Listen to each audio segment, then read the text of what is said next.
वैसे आपसे एक प्रार्थना करें? जैसे आप अपने इस वस्त्र को जो पहने हैं, इसमें राधे राधे लिखा है। यदि आप इसे जनसाधारण बाथरूम में धोएंगे कभी, तो ये राधा नाम की धोवन जाएगी, तो इसमें ठीक नहीं है। तो आप कृपा करके इसको कभी धोइएगा नहीं। आप वैसे तो हम ये प्रार्थना करते हैं कि ऐसे लिखे हुए वस्त्र मत पहनिएगा, क्योंकि कभी आपने अगर ऐसा किया कि धोया, तो जहाँ हम लघु शंका करते हैं वही राधा नाम का, तो राधा नाम सिंहासन में भी विराजमान है, हमारा हृदय हमारा प्राण है, तो नाम का धोवन बाथरूम में जाएगा ना, तो इसलिए जी, बैठते समय भी पीछे आएगा। हाँ। अब जैसे आप हाँ ऐसे बैठे तो राधा नाम के ऊपर बैठ जाएंगे, पीछे का हिस्सा है ना। मेरी प्रार्थना है कि आगे से अगर ऐसा है तो ओढ़ने का, जैसे वस्त्र राधा नाम का है तो हम ऊपर ओढ़े हुए हैं, फिर उसे टांग दिया।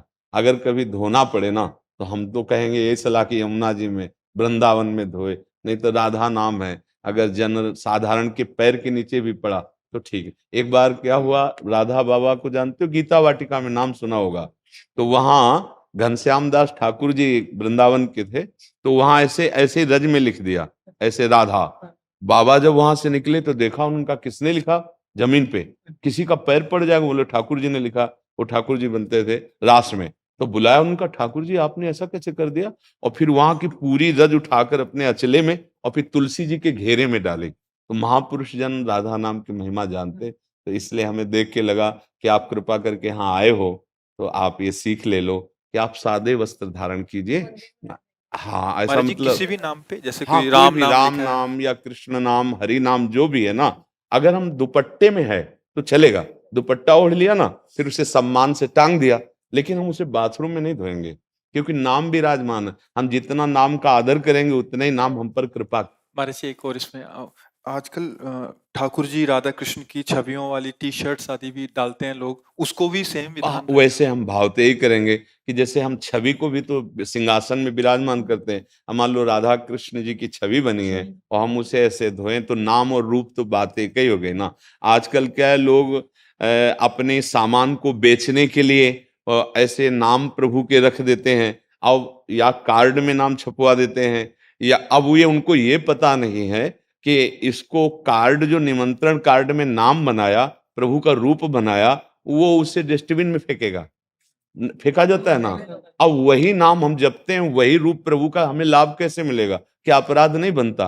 अब ये लोग नहीं जानते हैं, तो आप कृपा करके आए हो, तो इसलिए आपसे कह महाराज रहे जी हैं। एक और, अभी हमने यहाँ से कोई हमें एक टी शर्ट दिखा रहा था जिसमें गुरुजनों की आपकी छवि इधर डाली हुई और सभी डाल के घूम रहे हैं, महाराज जी वो भी ठीक नहीं है। हाँ, अब जो हम अपने गुरु जी की छवि सिंहासन में विराजमान किए हैं, वही छवि तो हम बनवाएंगे ना। अगर वो छवि का हम उतना आदर, अगर पीठ में है तो कैसे, अगर हम वस्त्र में छाती में भी रखे हैं, तो देखो सब चीज दिखाई थोड़ी जाती है। ए, ये हमारे गुरु जी हैं, ये राधा नाम है, ये हम अलग से अपने और छुपचाप छुपा के ऐसे, ये प्रदर्शन की थोड़ी वस्तु है। तो हम अगर गुरुजनों की छवि पहने तो ये है।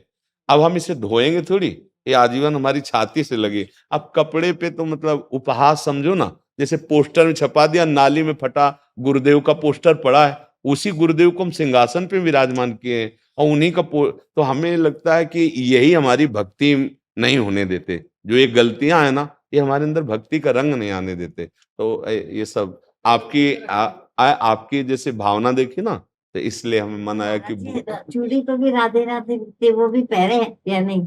अब अगर आप सोच गए हैं तो फिर अब देखो, अब जैसे मेहंदी लगवाई और उसमें आपने राधा नाम या श्याम सुंदर बनवा लिए, या ऐसे नहीं करना चाहिए। जैसे आपके हाथ हैं, अब आप प्रातःकालीन अपनी नित्य क्रिया करते हैं, तो फिर दोनों हाथ, अब उसी में नाम लिखा हुआ है, तो यही बुद्धि को भ्रष्ट कर देते हैं, लोग समझ नहीं पाते। तो सत्संग के द्वारा इसी का सुधार किया जाता है, तो आप इस पर ध्यान दे दीजिए।